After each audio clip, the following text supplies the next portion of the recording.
Hey everybody, what's going on? Today we're going to be taking a look at Taff. I want to give a shout out to Hammer for letting us into the account to take a look. He's got a 5A Taff here that he's a big fan of. He's getting a lot out of. So we're going to take a look at him today, and then at the end of the video, maybe we'll do some footage of him in action. You can see him doing what he does best, which I think is clear waves. I think he's a good wave clearer. He's definitely a good addition to a team. I don't know that he's your carry. He's definitely not a boss killer. But I think for wave clearing, he's going to speed it up quite a bit, especially a little bit later in the game. So you can actually get around the fact that you need attack, too, once you get him to a certain point. And we'll talk about that as well. But let's go ahead and start by taking a look at his skills. On the A1, we've got a chance for poison and a chance for deep poisoning, which is poison sensitivity. If you've played Raid, it just makes poisons do more damage. Here, he's got a heal and cleanses 3 layers of dot debuffs from the team. So that's pretty cool. The passive, this is dope. Inflicts a layer of poison on all enemies at the beginning of each wave for 2 turns, and he also deals 30% more damage, and then 50% more. And then if you get into exclusive 3, his poison damage is double, which is bonks. Absolutely bonks. And then here we've got an AoE with intertwined and poison, and then intertwined after 2 turns will convert to a stun. Here, with exclusive, we get reset the duration of all dots, which is pretty gross, and then intertwined targets will additionally be inflicted with severe wounds. So they're going to have heal block, they're going to be stunned in 2 turns, they're going to have a bunch of poisons on them, they're going to be in trouble, right? This is a big skill, especially if you get some exclusives in him. The real cool thing about him is that he kicks off each wave with poisons. So the beginning of the fight, he's putting poisons on everyone. That's just happening. He doesn't have to get a turn. Nothing else has to happen. Literally, by entering the battlefield, the enemies are going to catch poisons if Taff is around, and he's got enough effect to land him. So, very cool champ. Great addition to a team, right? I don't know that I would say invest in him as your carry early in the game. If he's your only Lego, definitely build him. I imagine for a while he'll be okay, but he's going to need some support, right? I don't think he's got enough self-sustain, and he's not doing the kind of damage that's going to lend itself to a leech set. So he's not your hardcore carry, but add him to a team and he's gonna do a lot of work for you. So as far as his equipment, you'll see we have accuracy sets on him, which are mastery and effect hit. Mastery is going to be the way that you can get around the need for attack. Apparently, mastery on a dot damage dealer, someone like Taff whose poisons will do damage based off their attack stat, technically, right? If we go here, takes 100% attack damage of the inflictor before each action, right? So the reasonable thought there is, okay, well, I need a lot of attack on my poisoners. Not really. You can build them as tanks and focus mastery really hard, and I think you'll do more. I think mastery might even scale better than attack here. So you'll see we've kind of focused HP. We've got a lot of HP on him, not so much attack. Got a lot of effect hit, and then a good bit of mastery, right? And the poisons are still doing pretty solid damage. And you'll see a theme here in our substats. Here we did get some attack, but I think what we're mostly looking for is going to be mastery, effect hit, and then probably tank stats to keep him alive, right? So obviously it's hard, especially this early in the game, to really have super refined gear. But you'll see a theme, right? I think what we've done here is we've probably built him more for sustain and then focused mastery to get the damage out of the poisons, and he has no complaints about that decision. That has apparently been working out really well for him. So accuracy sets are really good. Now, if you're earlier in the game, let's talk about what kinds of sets you should be thinking about. HP sets are not going to be a bad idea, right? You want to keep them alive. Effect hit sets are probably going to be your friend earlier in the game. Effect hit is kind of hard to get when you're earlier in the game and you don't even have these, and your talents aren't built up, and all the other places you can get effect hit from aren't really ramping up yet. Effect hit set is going to make it a lot easier to land debuffs, and for a good portion of the game, 40% is a solid threshold. 40% is going to be fine for a good majority of the game until you start getting much later, and by the time you get to a point where 40 is not enough, you've probably got a little bit more at your disposal, okay? But effect hit sets are going to do you some good. Mastery sets are good only if you have the effect hit. Don't make the mistake of going full mastery early in the game and leaving yourself with 9% effect hit. You know what I mean? Mastery's doing you no good if he can't land his debuffs.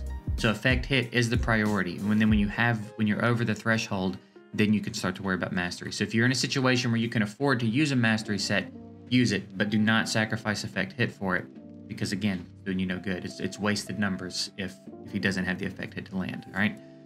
HP and mastery, kind of the same thing as a mastery set. It's a step up from the mastery set, but same thing applies. Okay, if you don't have the effect hit, you're wasting numbers, you're wasting spots. It's just a total waste. Accuracy set, which is what we have here, is probably your best bet. Okay, that's mastery with the effect hit, and then you can focus getting HP elsewhere. If you wanted to go double accuracy set, that's great. If you wanted to do one accuracy set, and then, you know, an HP set or whatever it is you feel like you need that you're lacking, that's great. That's the way to go. Down here, we've got attack as a main stat, HP as a main stat, and HP as a main stat.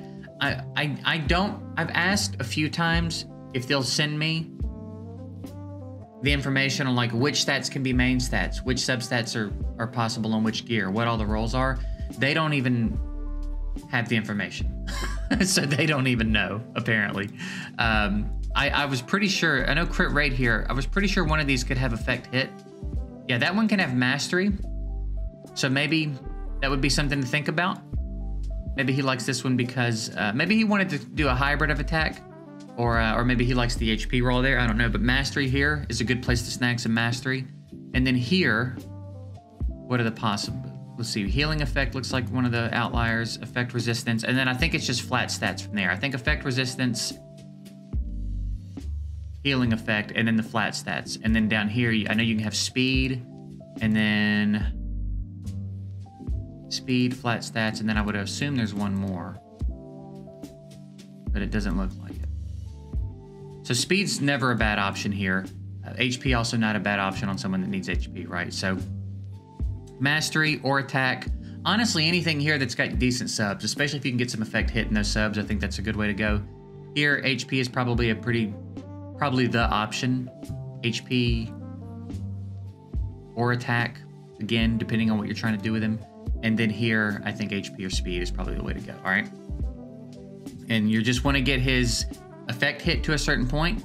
You want to shoot that mastery up as high as you get it. And then I would probably build him to be tanky and relatively fast, because while he's going to put the poisons up at the beginning of the wave regardless, it's still nice for him to be able to get the ult off to add poisons and then go ahead and drop intertwine. And then if you have exclusives, all the more reason for him to go first, right?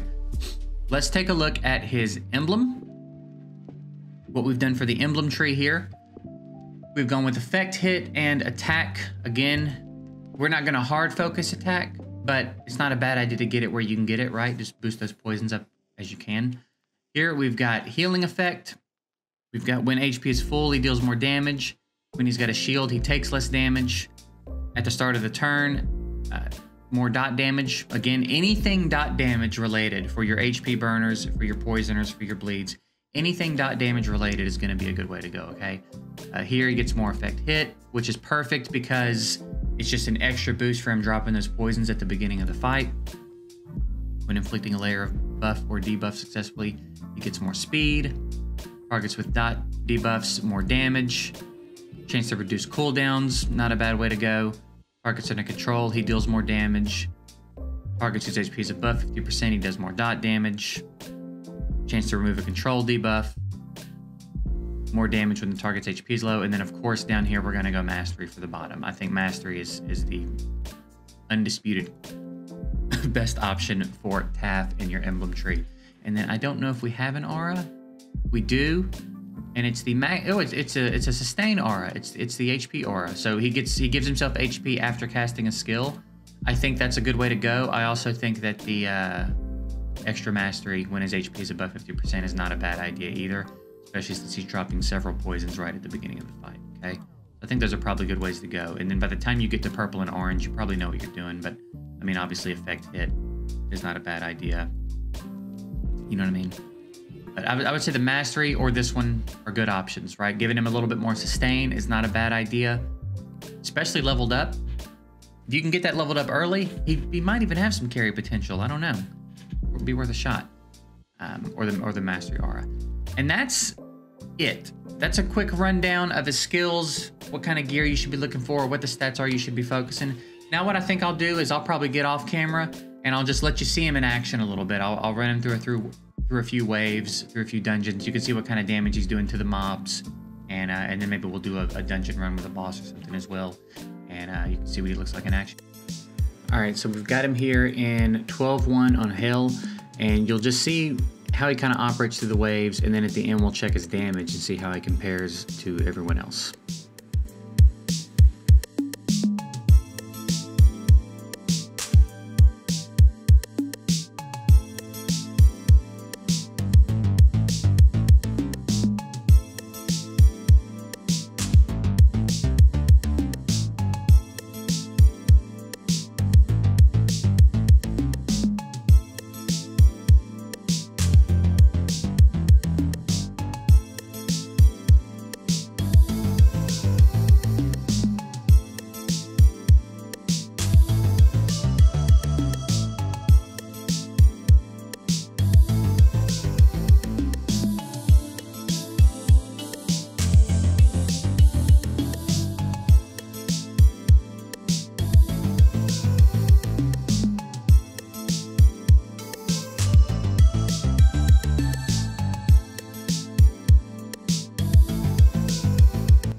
So he's in with Hazanja and Margarita, who are doing damage, and he was in second place. He out-damaged the dedicated AoE damage dealer.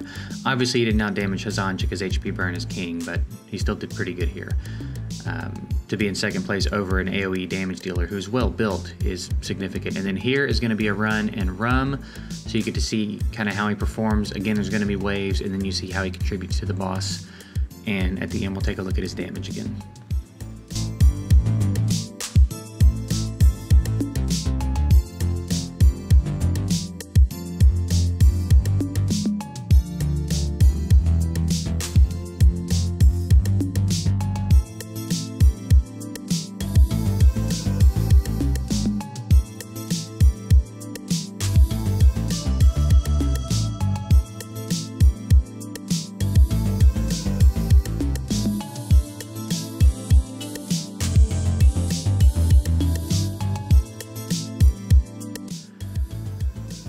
Alright, so in this one, Margarita did outdamage him a little bit, but still held his own, I would say. Considering he's a poisoner, and the general idea would be to build him with attack, and this one is not built with attack. He's built to be tanky and have mastery focused.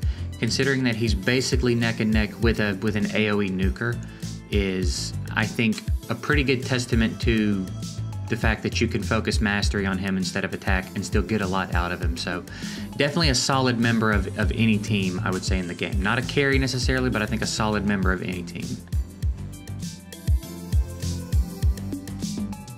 But that's it. If this was helpful for you, like the video and subscribe, all that jazz. And if you're using a Taff, if you have Taff and you want to drop any more info down in the comments, maybe you went full attack and you can see how he compares to the Taff in this video. You want to make some comparisons or share some info or share some builds, share where you're using them, anything extra you want to add for Taff, I'd appreciate it. I'm sure everyone else would as well. That's it. I'm going to get out of here. Appreciate you guys watching. Have a good one. Later.